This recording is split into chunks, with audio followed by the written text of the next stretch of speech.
welcome to our 12:30 segment. We're going to start off with Ringworm, and thank you Gigi and Sarah for joining. Welcome. So in this segment, we're going to be talking about ringworm. It's a very common fungal infection of the skin. So I know ringworm sounds like it is a worm. It is not.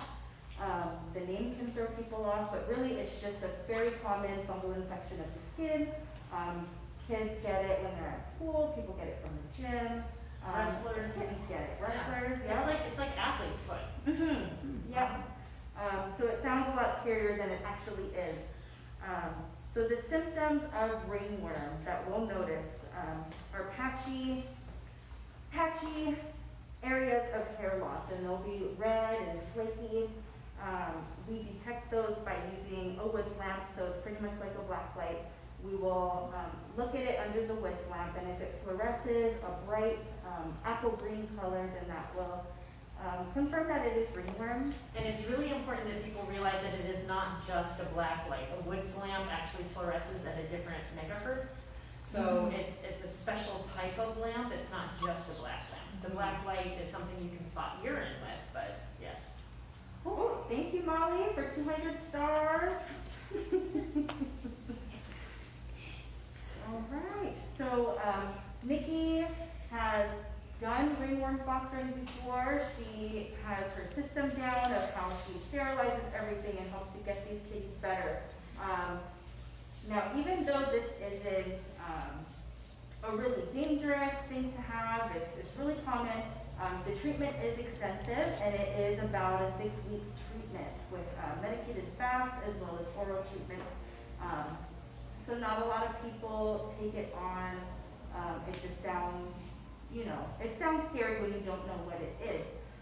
But Nikki has done it, and she can confirm that it is not bad at all. It's not. It started, I had kittens at home, and you start fostering kittens, you get already, your heart is already with them. You want to see them through, get them adopted. And my kitty had a funny patch right above the eye, and I brought it in, and it was this dreaded, like, the cat has ringworm. And I'm like, what does that mean? But it was easy. It is truly 6 weeks of treatment. It's bathing them twice a week with this wonderful smelling dip. It might smell like rotten eggs, but we're not going to address that. The kitties might turn yellow and they might stink for a couple of days, but that's okay. Yeah. And so it's baths twice a week, which means I clean my bathroom. I do this in my bathroom, which means I can wipe everything down really easily. And so while I dip them and then I put them in a carrier, because they have to stay wet with the dip for about 10 minutes. So you can't dry them off, and it's really important that they stay warm. So I use a heating disc inside my carrier, put the wet kittens in there, and that's when I spend 15-20 minutes cleaning the bathroom, changing out the linen. So if anything, you're going to see an increase in the amount of laundry that you do. Yes. But the kittens are loving, and I have done this, I can't even count how many times. We only have 3 active ringworm fosters right now, or 4 ringworm fosters. And it's not that we see it a lot, it's just the fact that once you start the process, you can't bring more in, or you can't, it's a full-on process. So we're always looking for more. The kitties love to be touched and held. I have this whole process where after I finish cleaning, I just go and I take a shower. So I'm gonna knock on wood, it's behind me. I have my own cats, I have my own dogs, we have kids in the house, and nobody ever got ringworm, and it's because we treated it just as it is. It's just like if somebody has athlete's foot. You don't take a shower right after them, right? Because you could get it on your foot too. So it's just, it's just an easy process. It really is. And I'm gonna say that the kitten lady, I love her, and she does wonderful things, and she actually wrote a ringworm song, and the people who are going to talk about taming lions, they actually sing it really well, so maybe if you ask nicely, they'll sing it for you, because they did some ringworm fostering as well. But anyway, I would suggest to anybody that it's not as hard as it seems. Again, the kitties need the love, and it's a nice thing to do.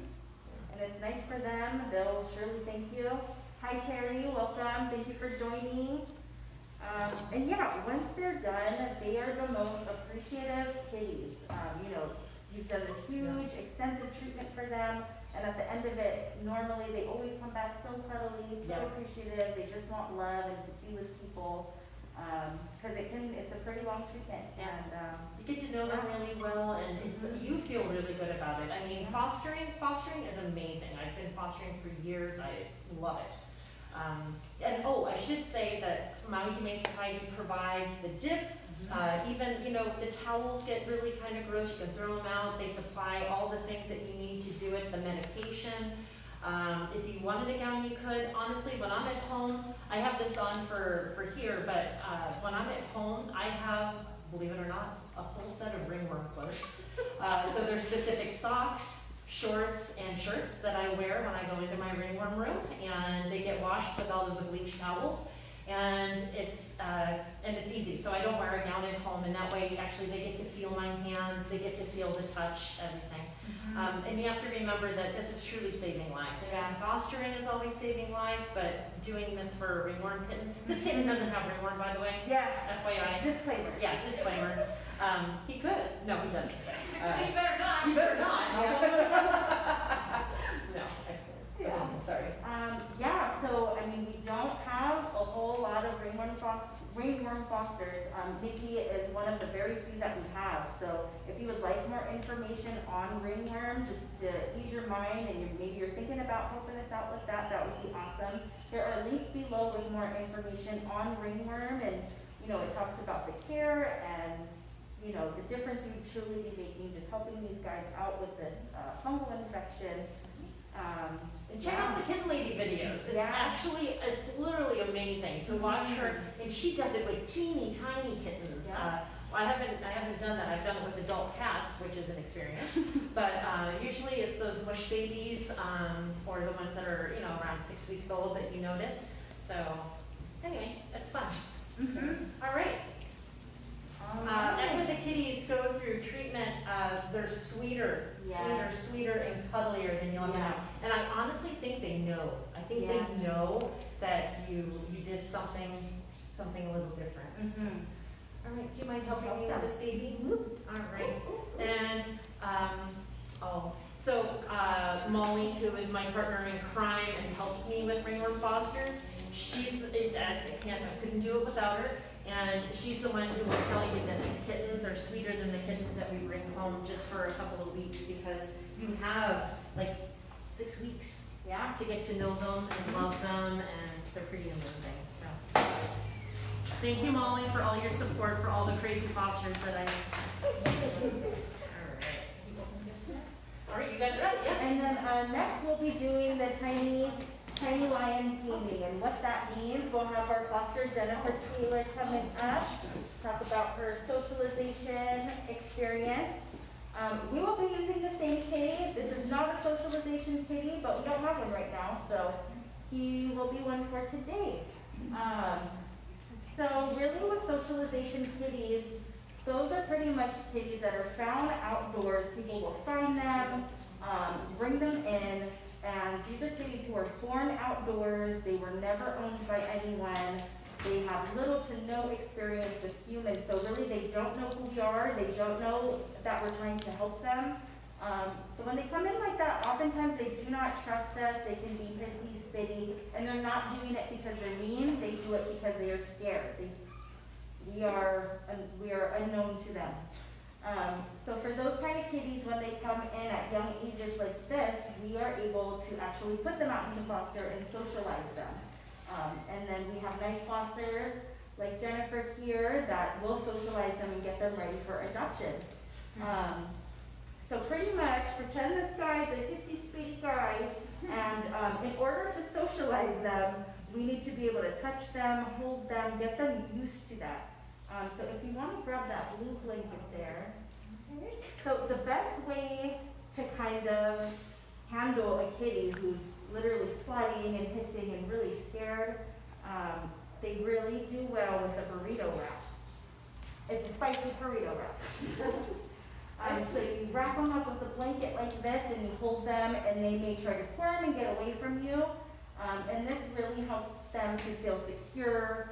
They're not out in the open, just in your arms. They're nice and wrapped up tight and warm. And how has it been like for you socializing under socialized kittens? Well, they definitely are hissy, and they swat you. And so this burrito wrap helps a lot because you don't want their paws free all the time. Yes. You want to like wrap up their paws because otherwise they'll like scratch you. Yeah, so you get the paws. yeah, it's nice, it's good, it's protection for the kitties as well as comfort, and it's also protection for you. Because they're so scared, their claws do come out when they're nervous. Maybe they're not trying to hurt you, but they do come out because they're feeling insecure. So that kind of prevents their claws from getting at you. And then you're able to really hold them close and get used to handling and touching. Another good way to socialize them is to hand feed them. So you want them to associate you with you're a good thing. When they see you, that means something good. So when you're hand feeding them, and you just put food in your hand and have them eat out of your hand, it helps them to realize, like, okay, this person's trying to help me, they're doing nice things for me, and it really helps them to get used to people and build that trust. It also helps if you have visitors coming to your home.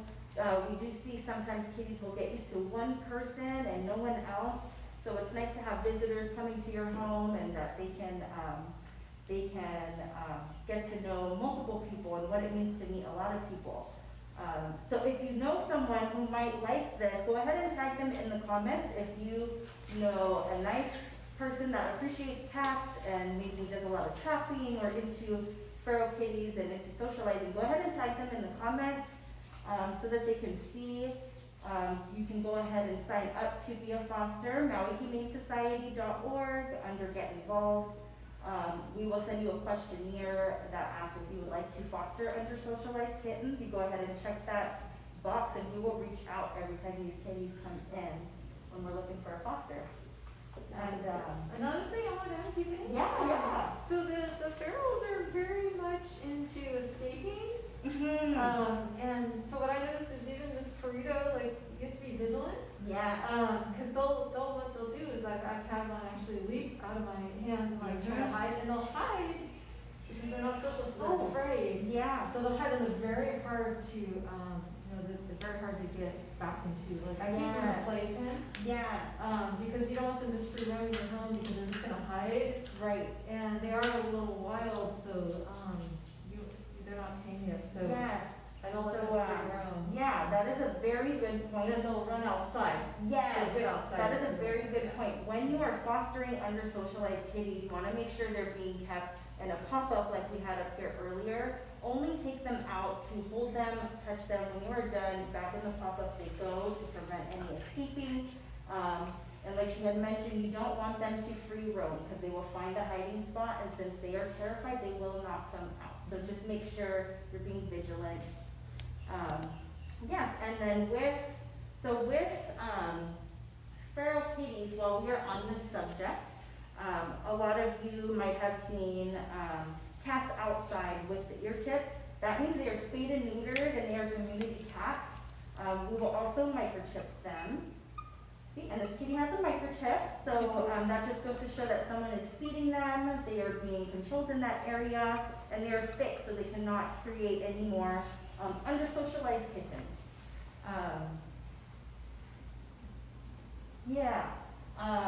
And then some adoptable kitties you notice will be tipped as well. This is when we're kind of, we'll see them before, get them tipped, and then they'll go back into foster. So it's not a bad thing for them to be tipped. Even if this kitty were tipped and Jennifer took it in, socialized it, and it is now a friendly kitty available for adoption, that tip is totally fine. All that means is it's just a clear indication that it is neutered and cared for. Thank you, Christine, for the stars. Thank you so much. And then real quick, I just wanted to talk about the gifts on this table. So these wand toys, it really comes in handy having these wand toys, especially for the socialization kitties who might not want to get too close to you. So when they're in the playpen or a pop-up, you can actually get one of these wand toys, and then they'll start chasing the feather, and that's when you can start getting them comfortable, get out of their shell, get them playing, and out of scared mode, out of that hidey scared mode. It really helps their confidence boost up. Yes, and then there are resources online, just click the links below, in regards to how to socialize them. There's lots of, good videos from Kitten Lady, how to turn a spicy kitten to a mild one, so lots of good tips on there. Couple more comments. So, Yeah. one thing that I don't do with spicy kittens is free feed them. Mhm. You know, let them get used to when they're eating, it's a good time to pet them. Yeah. So if you feed them and then pet them, they'll get used to human touch because their mouth is busy, so they can't Yeah. hiss at you. So that's what I think. And playing actually is super helpful too. Yeah. Like play first and then go ahead and then feed them. And there's some Kitten Lady talks about that too. Yeah. Also, when they're eating, you can maybe try to pick them up without the blanket. Yes. And so they'll be sitting out eating, you can just go like this. So they'll eat and just go like, see if they're open to Mhm. that. Get them used to that touch. Used to that. So, Yeah, so if you think you would like to foster socialization kitties, go ahead, head over to the MauiHumaneSociety.org. Click under Get Involved and go take that foster orientation. And thank you guys so much for tuning in. We will be back at 1 p.m. talking about adoptable kitties and how to show them on the website and get these babies adopted. Bye. Aloha, Emily. Aloha, Emily. Oh, hi Emily. Thank you for joining.